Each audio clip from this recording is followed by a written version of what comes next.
Satellites which carry Russian television, Arabian satellites, German satellite, Turkish satellite. The first thing I do when I get home at night is make myself a cup of coffee. And I sit down, grab my satellite remote and look and see what's new.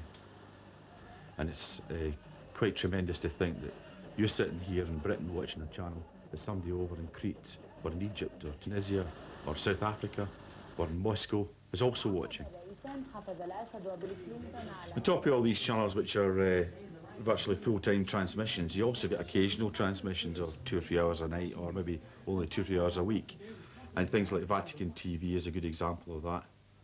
I'm not quite sure what language the Pope's speaking in today. I used to work in Norway, and in Norway they had only one channel at that time, and it was 8 o'clock. And the main programme of the evening was how to grill fish. At that point, I think I cracked. I had enough, and I resolved there and then I was going to get a satellite dish. I wanted choice. The desire for choice. National communication satellite was launched, Telstar.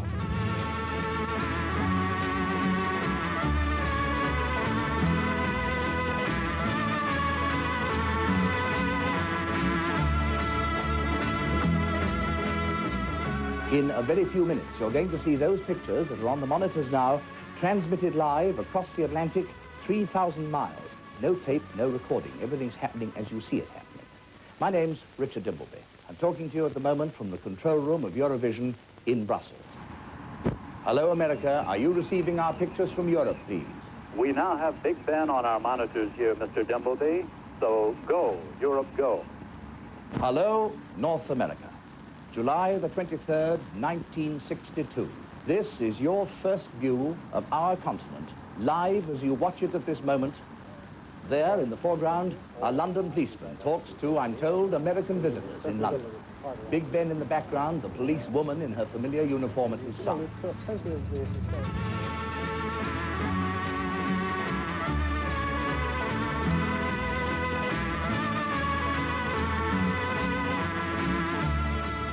Ladies and gentlemen, we have just been informed that this baseball game is being seen in Europe right now over the Telstar satellite. Let's give all the baseball fans in Europe a big hello from Chicago.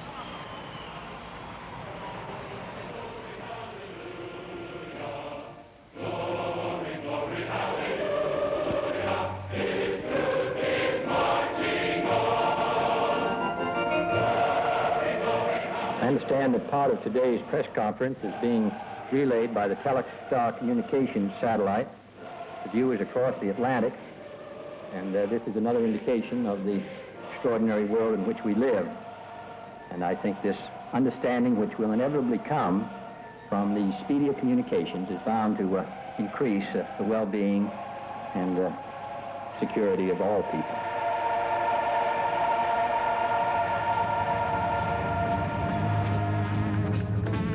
That was an experiment which demonstrated satellites' potential. But it was another 15 years before satellites could be relied on for regular television broadcasting. In 1976, Ted Turner began to distribute his local TV channel from Atlanta through cable networks across America. We stress entertainment more than we do information here. We feel like that the other networks in America do enough to depress everybody. We try and cheer everybody up. Everybody's scared over here now, and everybody else is always telling us that gold's going up and the stock market's going down and the floods and earthquakes and everything, and we show the Beverly Hillbillies and let them forget about it for a minute. What would happen if all the other stations decided to stop showing the news and show the Beverly Hillbillies? Because then I'd put on the news, you dummy. That's why England's in so much trouble. Nobody's got any brains over there anymore. But there were more brains in Britain than Turner thought, and his idea was soon copied here.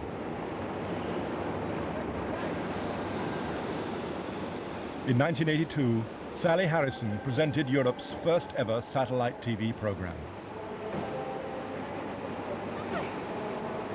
In those days, Sally and Amanda Cuthbert were colleagues. They were part of a small, adventurous group who became the first broadcasters of the new satellite era. How long ago was it? Can you remember? It was April 1982, wasn't it? So it is nearly 13 years ago, yeah. Seems like yesterday. It may do for you, it doesn't do for me. Oh, it was very exciting, and we were all new to it. Well, we were starting a brand new broadcasting service, a brand new way of transmitting television programs. And that night was the first night of the revolution, if you like. Well, we're changing the face of broadcasting. Well, we were the basically. pioneers, weren't we? Together, they hosted the first night of satellite broadcasting in Europe. Well, I think we started in English, didn't we? Yes, so yes. it was a good evening and welcome to satellite television. And then And then because we were going out to Norway and Finland, we spoke in Norwegian and Finnish. So I said, Velkommen norska seere. And I said something like terveles suomalaiset or something. And then we must have both And then said, and welcome to satellite to television. Europe's first satellite television. Good evening. Good afternoon. Velkommen norska seere. Terve, tele suomalaiset. In Selimkom. Bonsoir. Guten Abend. Good evening. I'm Amanda. And I'm Sally. And we'd like to welcome you to Satellite Television's first evening of programming, coming to you by satellite from the heart of London. We start our program. Well, that's how our first ever satellite television service looked in April when we started. But we've been looking into how to do satellites for about 4 years. I went to America and discovered that there were already perhaps 20 or 30 satellite and cable channels that far back. And as they're the same number of frequencies over Europe, I thought perhaps there's the same number possible here. And I discovered that indeed there were. I thought, well, let's see how we can make it work. Brian Haynes managed to buy time on a telecommunications satellite for £300 an hour. He tried to persuade the company he was working for, Thames Television, to back his experiment. They refused. So he left and raised £4 million to go it alone. His team set up in a little studio off Carnaby Street.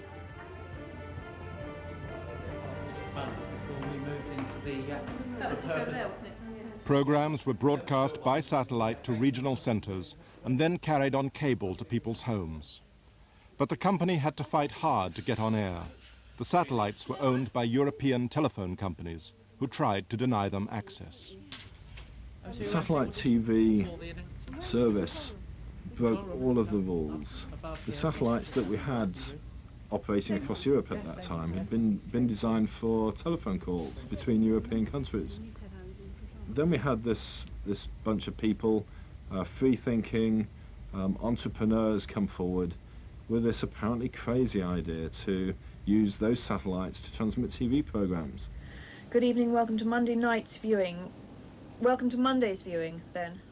In those days, it was illegal to receive satellite transmissions in all European countries, including Britain. But Brian Haynes finally managed to persuade Norway and Finland to cooperate, and others followed.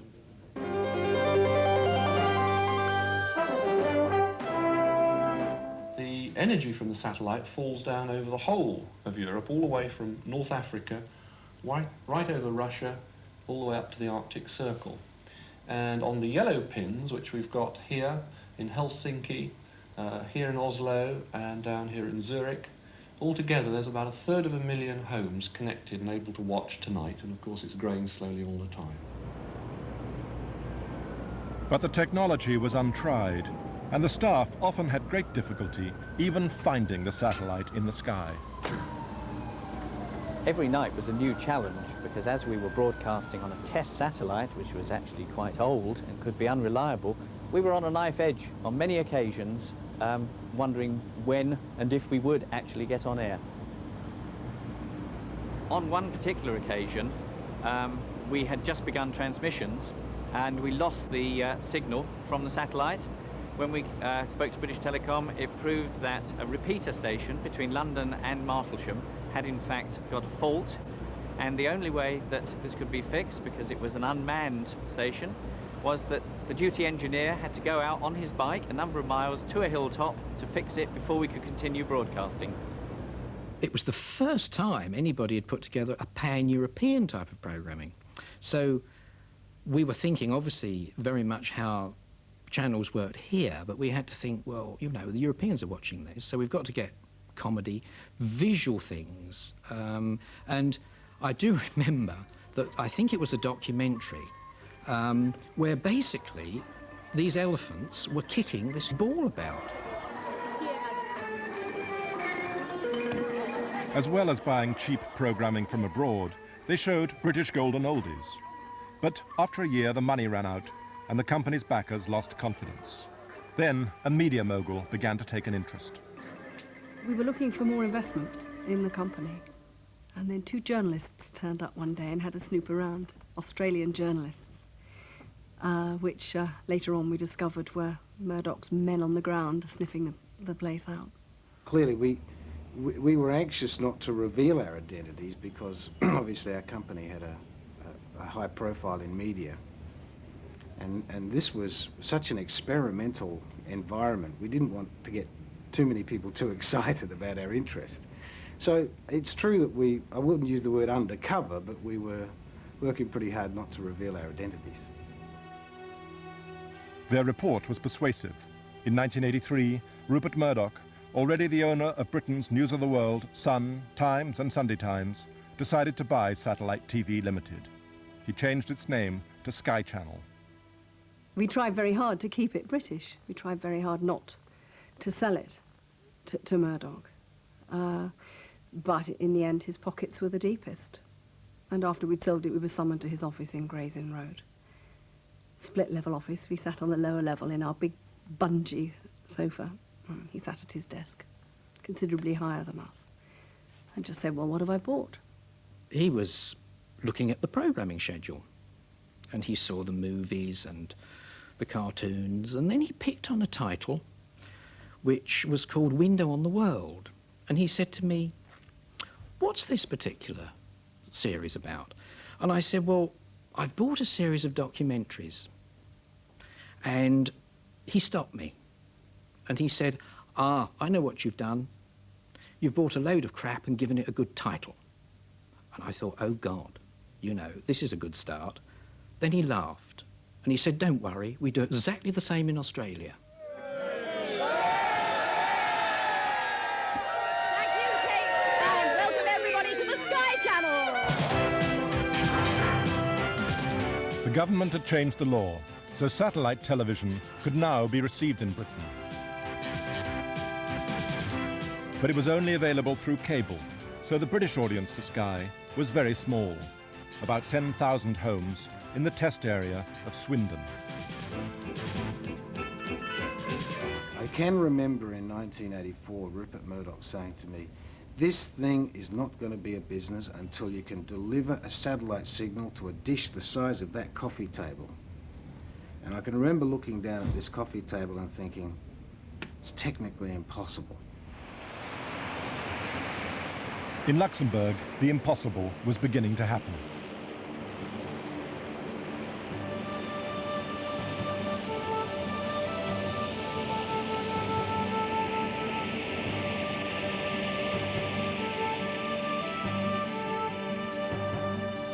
Candace Johnson, an American, brought a business proposition to the Luxembourg government. It was to revolutionize satellite television. She seized on Luxembourg's tradition of pirate broadcasting and persuaded the government to back a private satellite. The story began when she married the Luxembourg ambassador to Washington. I had visited, of course, Luxembourg before I married my husband because I had to be approved, which was a very funny thing. I had to visit the Prime Minister and the Foreign Affairs Minister because I was a foreigner who was marrying an ambassador while he was in service.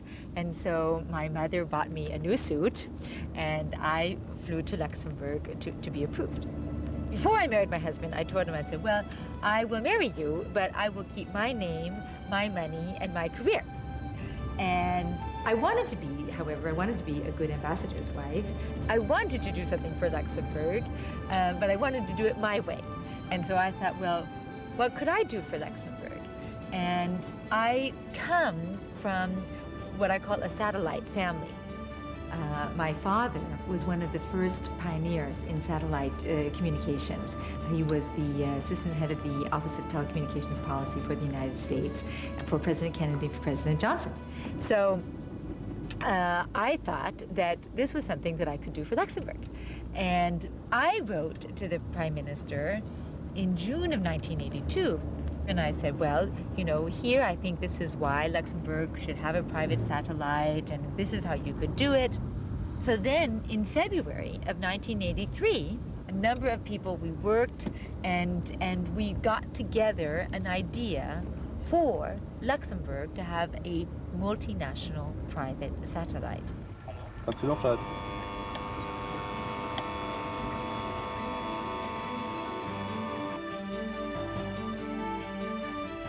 The European broadcasting bureaucracy was horrified. All the European governments were working on a master plan to regulate television satellites. So they were shocked when this new company, SES, announced that it was going to broadcast from a private telecommunications satellite that was outside their plan.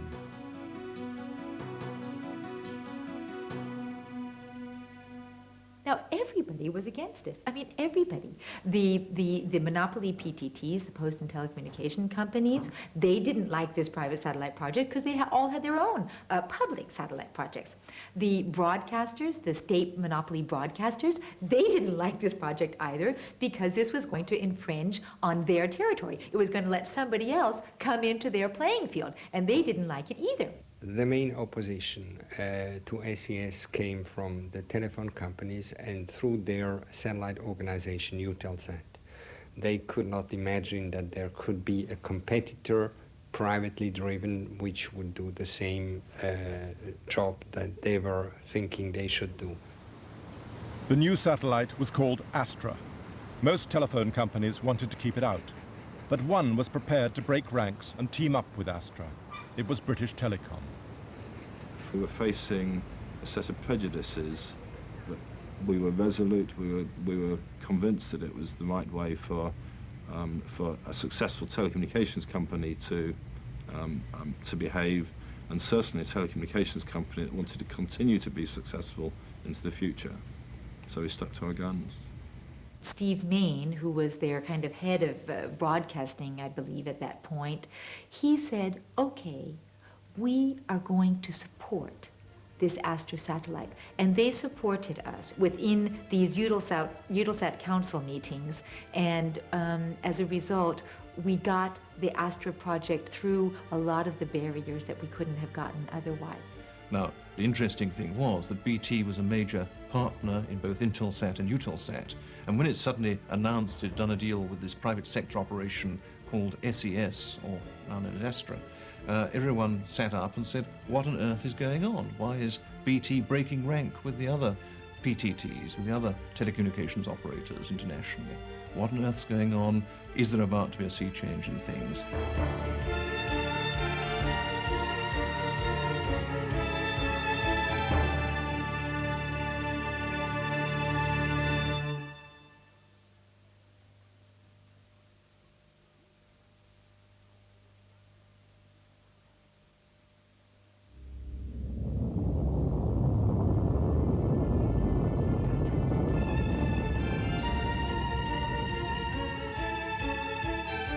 In the mid-1980s, Britain was still wedded to the official European plan for regulating satellites. In 1986, the Independent Broadcasting Authority invited bids for the license to be Britain's satellite broadcaster. One group has emerged which we believe contains the reality of the present with the vision of the future. The IBA has accordingly, this afternoon, offered the contract to British Satellite Broadcasting, BSB. BSB had won the prize, but it carried stringent technical conditions. BSB was not allowed to use the old PAL transmission system, but had to invest in a new, high-quality system called DMAC.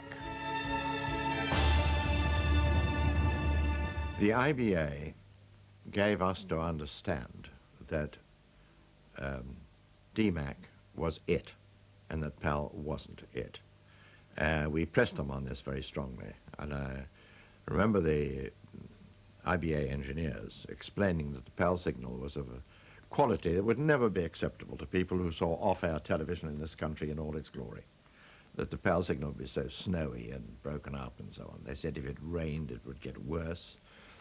So we went and we asked for a demonstration of what the PAL signal would look like compared with the DMAC, and we saw a demonstration, and of course the DMAC picture was absolutely superb, and the PAL picture was ghastly.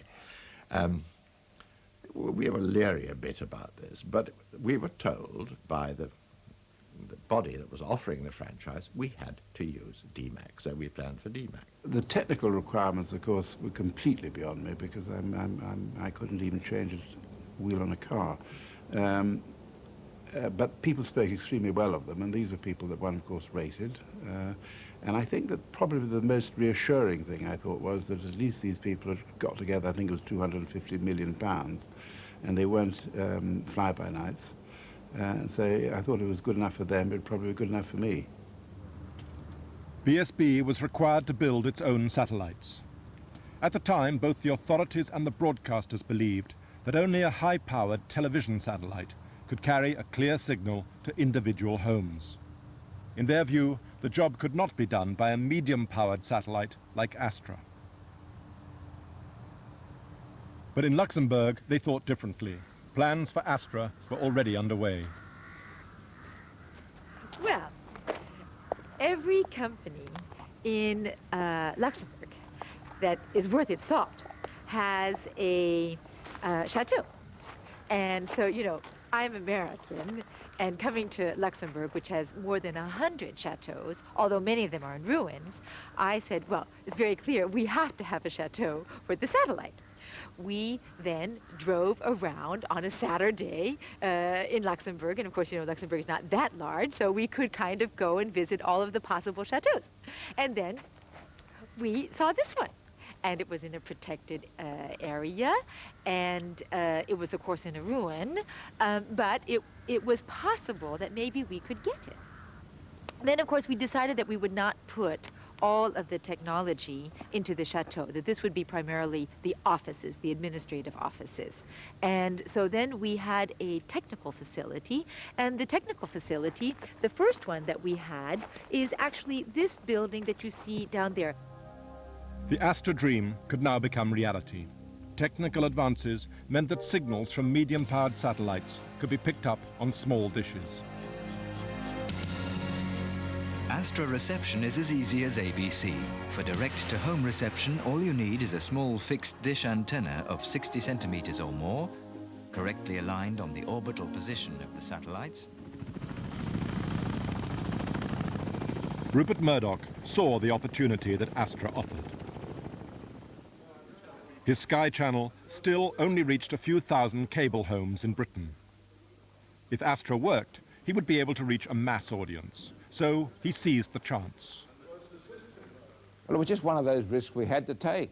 We were advised that it would work, whereas the government wanted to impose a totally new and expensive satellite technology that would allow only 5 new channels, whereas my vision was really to give the widest possible choice to the consumer at the cheapest price.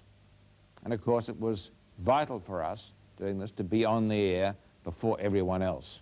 The contact with Mr. Murdoch was a breakthrough, and I think it was a breakthrough. I think it was important because Mr. Murdoch was so committed to satellite television. I mean, he came there and he said, okay, we are going to make a new world.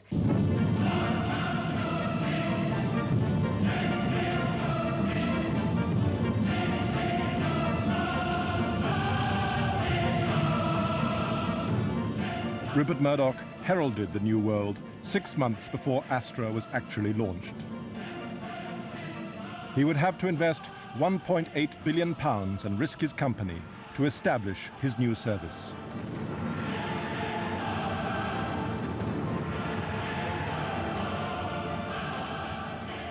I'm happy to announce today that Sky will be leasing 4 transponders on this magnificent new Astra satellite, which will based a company based in Luxembourg, and which is due to be launched on November the 4th of this year. It was a bolt from the blue. It was a surprise, and not a very pleasant surprise. We then hoped that the IBA engineers were right and that the PAL signal would be unacceptable. BSB also hoped that Murdoch would be banned from breaking its satellite monopoly. In fact, by being on Astra, Murdoch had put himself beyond the reach of British broadcasting law. In reality, what happened was that the Thatcher government of the mid-80s was willing to allow Rupert Murdoch to come in with an alternative way of delivering satellite broadcasting to the people of the UK, and indeed some might even say that this shows that the person who says boo to government regulators is the one who gets away and does best out of it. Did you try to get the government to stop Murdoch at that stage? Did an awful lot of talking to the Home Office and indeed to the Prime Minister herself and to various, to the government in any way we could. And what was Mrs. Thatcher's view? I think that she thought we were rather wet. Well, I think the government, if it had been so minded, could have introduced some legislation which would have covered a satellite service which was not of the kind envisaged in the original direct broadcast satellite, domestic broadcast satellite legislation. But it did not do so, and certainly we had no powers either to license Sky or to prevent it operating. Everybody in private thought this was all terrible, but in public, that was not the case. They thought, in private, people thought what was terrible? Well, there's too much power going to Murdoch was not a good thing. Having television coming to this country that was in no way controlled worried people. I think the Tory party felt that Rupert was a useful ally. The Conservatives' opponents and some broadcasters argued that Murdoch was benefiting unduly from this relationship. But nothing was guaranteed. The risks were enormous. Le redémarrage de la chronologie aura lieu sans préavis. The launch of Astra was a tense occasion, and the first attempt had to be abandoned.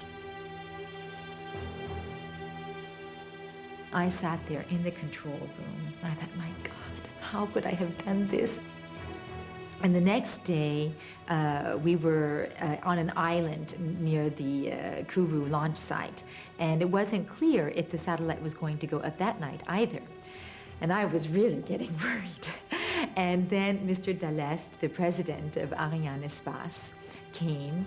He gave me a kiss on 2 cheeks, and he said, Madame Johnson, on va lancer votre satellite ce soir. We will launch your satellite tonight. Not only does the future of our company SES depend on this successful launch, but also it affects the jobs and the lives of a great many of people. The atmosphere in the room was a very tense atmosphere. People didn't even dare to speak amongst themselves, and in the last moments you almost heard the heart beat of each of the people waiting if it was successful or not. 8, 7, 6, 5, 4, 3, 2, 1, top. Allumage, premier étage. Décollage. L'émission qui n'est pas peut-être terminée, puisque maintenant il reste au 3e étage à se mettre dans une position telle qu'il ne risque pas de rentrer en collision avec le satellite. C'est une vidéo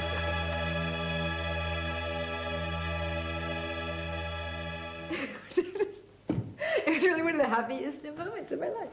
So I started crying then, just like I did now. Yeah. With the Astra satellite in place, Murdoch's new Sky television service was ready to transmit. 15 seconds to go.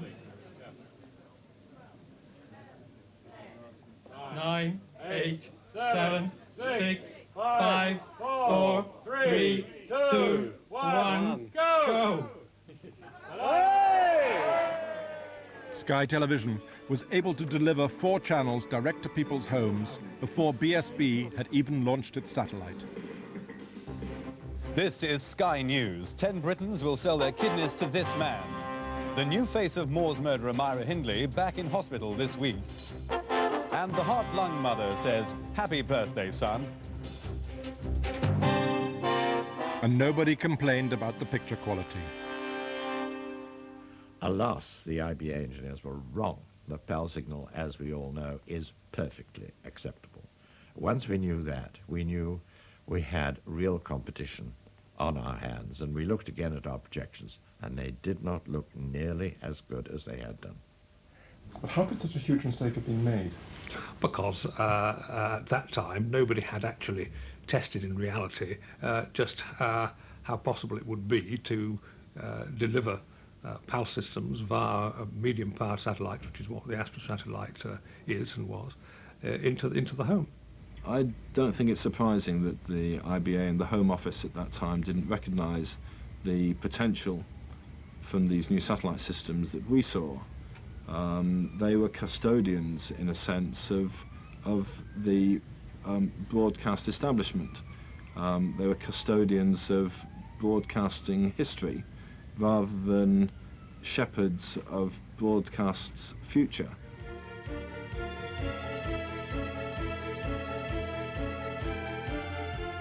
BSB recruited from the British television establishment and aimed to produce programs in the public service tradition. But achieving the technical specifications laid down in the franchise meant that they were late getting on air. This gave Sky a crucial head start. Well, everybody thought BSB had all the cards.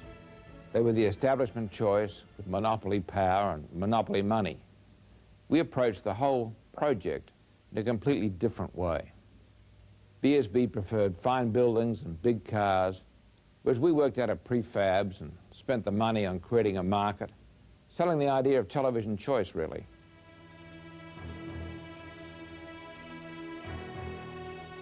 The war between BSB and Sky was relentless and nearly destroyed them both. We were losing money, very, very heavily. But the same was true of Rupert. He was losing money, very, very heavily.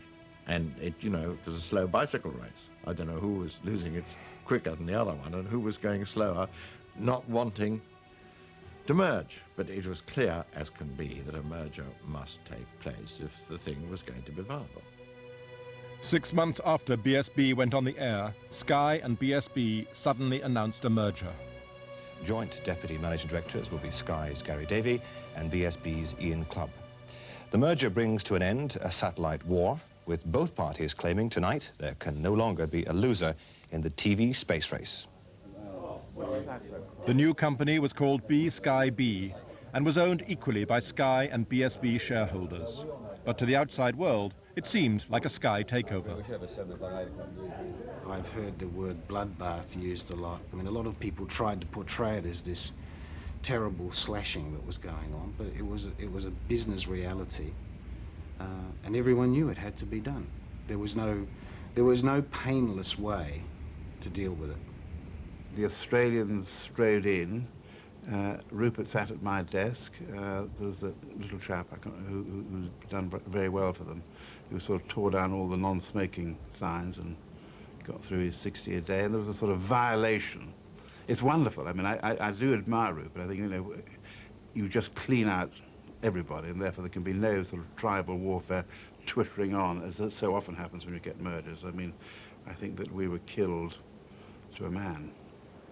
So ended the first battle of the satellite wars. A lot of blood had been spilled, but the loser kept 50% of the spoils. The clash proved the importance of being first. Murdoch was first with the dish and the first to understand the potential of the Astra satellite. After his success, the other satellite broadcasters clambered aboard and Astra became the hotbird of Europe. But Europe was only the beginning. There was an even bigger market waiting on the other side of the world.